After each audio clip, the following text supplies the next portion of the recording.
Jason, let me start with you because we are all desperate for some kind of current read on the economic impact from the virus and the lockdown for all but essential workers. You've gathered some new data. What story does it tell?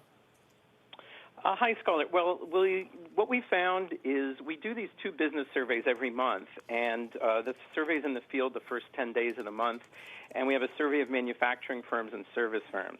But since things really didn't start to kind of really fall apart until later in the month, we decided to do a quick survey from March 20th to the 24th. And what we found was obviously that there was a huge impact on businesses in the region. I think probably the most important statistics to share from that would be about a third of manufacturers and half of service firms said they had implemented at least a partial temporary shutdown of business. So I think the key word here is temporary, which is kind of reassuring. And then in terms of staff reductions, about 40% of service firms and 30% of manufacturers said they may have made at least some staff reductions. So, Jason, I mean, when you we're going through this data, and I mean, obviously you're talking to these businesses, you're getting this information out of these businesses. When they give you this data and they talk to you sort of about what their concerns are these more concerns for the short term, or are these more long-term issues that they think may take or may have a lot of trouble getting resolved? Well, that's a great question, and we kind of focused our questions on the present because I think there's just a lot of uncertainty. As people have said, the virus will dictate, when things will come back and how much things will come back. And so we thought it was a little much to sort of probe them on their expectations. But at least we found out what they've sort of done so far. And I think the fact that a lot of the business contacts reported a partial shutdown, but also a large majority of firms, because we asked about potential permanent, either total or partial shutdowns, and the large majority of firms said they are not going to do that. Now, that's what they're saying now, and hopefully that will remain. But, you still have a sizable share of firms, probably about 20 to 30% of businesses saying they might it might have more permanent effects. So I think the answer is that, they can tell you what's happened so far, but it's hard for them to really tell you what's going to happen because they're sort of like us are sort of going day by day. Jason, Michael McKee here. I'm wondering, tomorrow is the first of the month. Bills are due.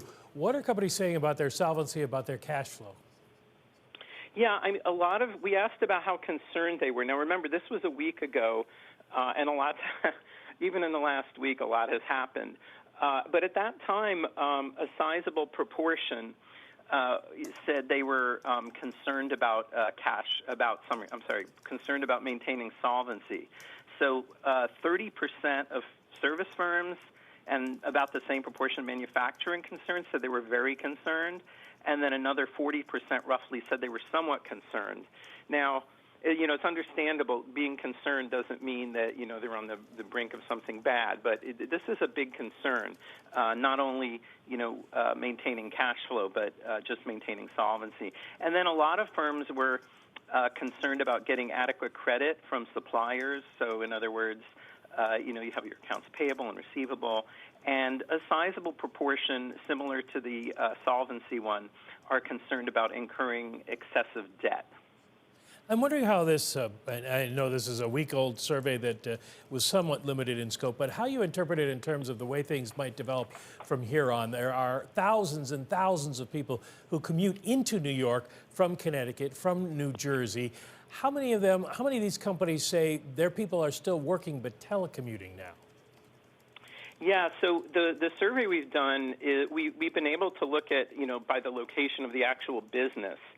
And overall, a sizable proportion said that their people were telecommuting. So let me just pull up this number. So I think, sorry. So among service firms, sorry, I'm looking at the numbers as I'm talking. Among service firms, about 57% of staff was currently telecommuting. Again, this was over a week ago. And among manufacturers, it was only 23%. And, obviously, there's some types of businesses where you can telecommute, and there's some kinds where you kind of have to be there in person. So these numbers kind of varied a lot. It was low among manufacturers. Obviously, it was low among things like service, sort of personal services like restaurants and retailers and so forth. And It was also, the share was particularly high among New York City firms, which is understandable because New York City firms are much more likely to be larger, firms or information-based.